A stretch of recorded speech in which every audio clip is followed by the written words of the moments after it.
Hello everybody, it is that time of month. It is the Artesprix blank of the month for July 2022. This is a wine caddy. I'm going to be using the paints on this.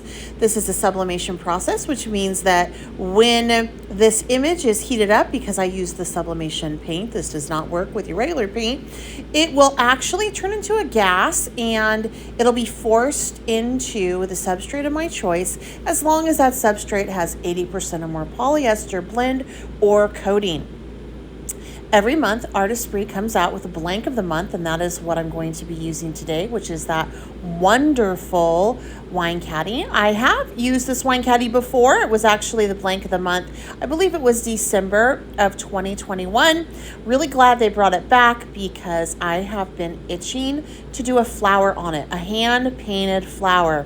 I think it's that little centerpiece where you put the wine bottle that has been calling to me. So this time, I finally decided just to go ahead and do it. The paint set at this current time has a blue, a yellow, a black, a white, and a red. So I am doing a lot of different mixing of colors to get my purple, a light blue, which I'm doing right here, a green, and I'm just having a lot of fun doing that. One thing I want to note about this paint is, and with any of your sublimation inks, is that it goes on muted. So it looks really dull. And you may think to yourself, hey, this is really ugly. Like that blue to me, not what I'm looking for. And that green, take a look at that green, y'all. That's not what I want as a leaf color. However, I know that once it is heat set with my press, it's gonna brighten up. And it's going to get that like really pretty shine and luster back. So I'm not really concerned. And that happens on any substrate that you end up sublimating on, as long as it is at least 80% polyester blend or coating or more. That means you can do this technique on canvas bags, shirts, metal bookmarkers. You guys, I got to tell you, the metal bookmarkers that Artesprix has are like the best bookmarkers ever. I am an avid reader and they're my favorite. They hold your place in your book so well, it never slips out, and it doesn't damage or tear your book. It's great, and it's thin enough where it doesn't mess up your binding either, which is a big deal to me. Sorry, I am an English teacher and I'm kind of nerdy about that.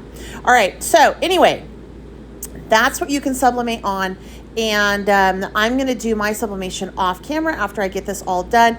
I couldn't leave that centerpiece just white, even though I knew that, I mean, it's not going to be sublimated in anything because, well, there's a hole right there. But I'm like, I can't leave it white. I got to do it. And I'm just enjoying this process. So I painted it all purple. And then I'm going to go back through and I'm going to start to paint out my leaves on this.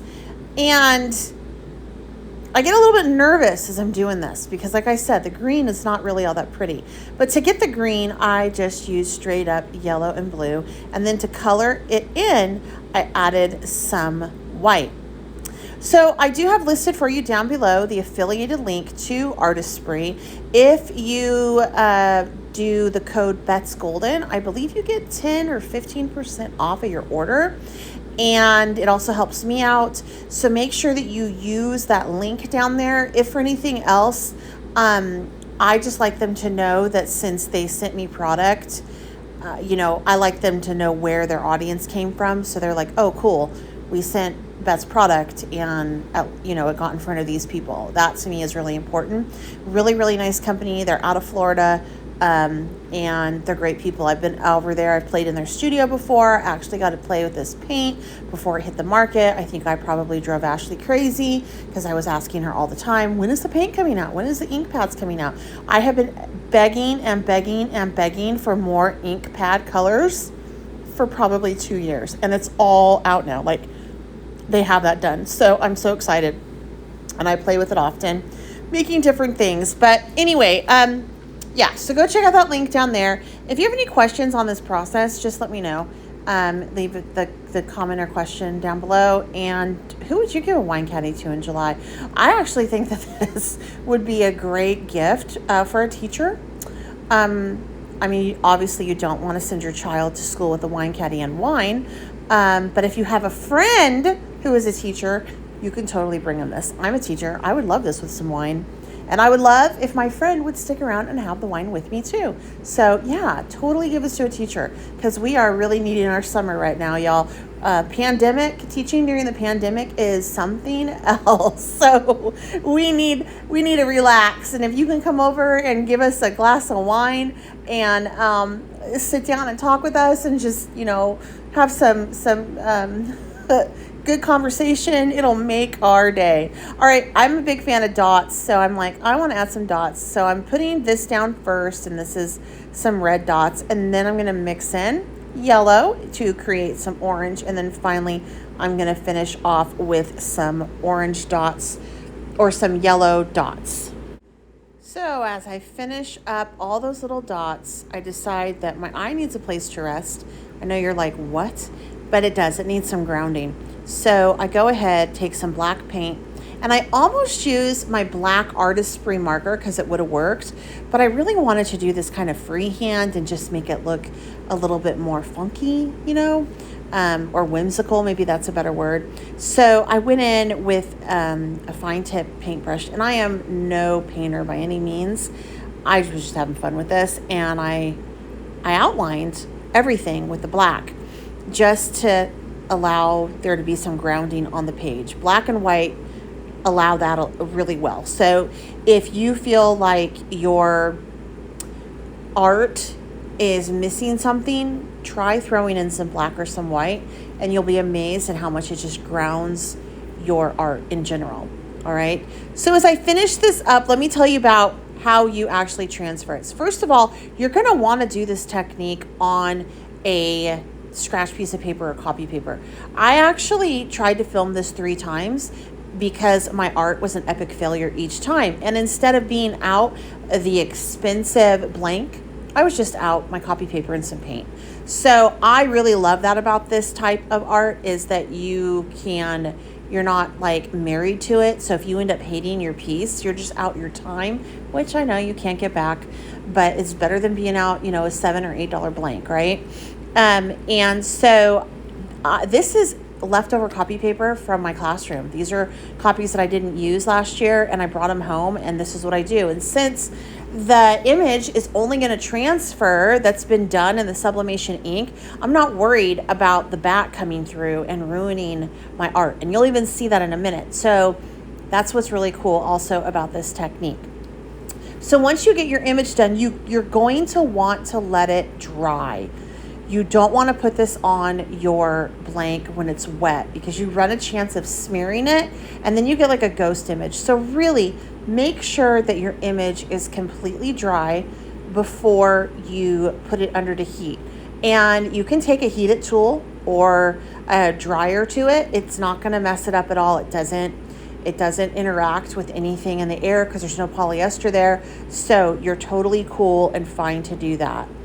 And then once everything is dry, you're going to want to take heat resistant tape. And I highly recommend just getting everything from Artesprix. This has been designed by chemists, and I know it works. So I just say get everything through them.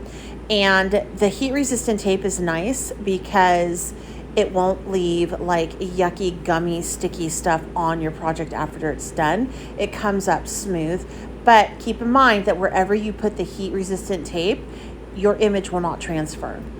So it's better to lay your blank on a image that is big and tape it onto the image versus bringing an image that you want that's been like cut exactly down to size of your blank and then taping that onto your blank, because wherever that tape is, you're not going to get a transfer. So just keep that in mind. All right. Okay. And then I'm just finishing this up right here. I'm adding in some shading. Not real sure if it's going to work, but I was having fun with it. So, I just went with it. And now it is done, ready to go. I take my wine caddy, and that has an 80% polyester coating on it, right? I put it over, I center it up, and then since I am just going to be using my heat press, I only need to put down a couple spots of tape. If you are using an iron, you're going to want to tape all the edges down so you don't have any risk of it moving. But with a heat press, I'm going to put it in at 400 degrees for 90 seconds. If you're ironing this, you do not want to iron it like you would a traditional shirt. You want to pick it up, press it in each spot for about 3 minutes. This is a silicone-based protective paper. This is also by Artesprix. I love this. You want to have one sheet on the bottom, one sheet on the top. Then you want to have on the bottom, put then your substrate, and then your image, and that is after it's set. And look how pretty that is and how muted it is. Isn't that fun? Okay, you guys, here are some pictures at the very end for you. If you have not subscribed to my channel, I hope you consider doing so, making sure you hit that bell for notification. If you have any questions or comments, leave it down below. And please feel free to give this video a thumbs up and share it with anyone who you might know who would like to try this very cool type of image transfer. Until next time, I'm Bets Golden. Happy crafting.